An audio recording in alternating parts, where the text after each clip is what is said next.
Hello मित्रांनो, कसे आहात तुम्ही? आय होप तुम्ही सर्व चांगले असतील. मी सुद्धा खूप चांगली आहे. तुम्हाला तर आयडिया आलाच असेल की हा माझा पहिला ब्लॉग आहे. आता मी ब्लॉग बनवायला सुरुवात केली. तसंच मी माझ्या फॅमिलीची तुम्हाला ओळख करून देते. माझ्या फॅमिलीमध्ये मी, पप्पा, आई, दादा, ताई, वहिनी आणि माझा 1.5 वर्षाचा भाचा. आणि लवकरच आमच्या इथे एक छोटंसं बाळ येणार आहे. आम्ही एकूण टोटल 7 जण आहेत. लवकरच आम्ही 8 जण होणार.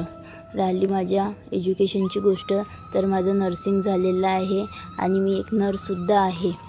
आणि तसंच त्याबरोबर मला ब्लॉग बनवायला खूप आवडतात. म्हणून मी आता नवीन चॅनल तयार केलेलं आहे. त्यामध्ये मी आता व्हिडिओ बनवायला सुरुवात केलेली आहे. तसंच तुम्हाला आता माझ्या चॅनलवर नवीन व्हिडिओ पाहायला मिळतील. तसंच नवीन काम सुरू करण्यासाठी सपोर्टची गरज लागते आणि मलासुद्धा तुमची सपोर्टची गरज लागणार. त्यासाठी मला प्लीज सपोर्ट करा आणि माझ्या चॅनलला सबस्क्राईब नसेल केलं तर प्लीज सबस्क्राईब करा आणि माझ्या व्हिडिओला लाईक करा आणि असेच नवीन व्हिडिओ बघण्यासाठी मला सपोर्ट करा.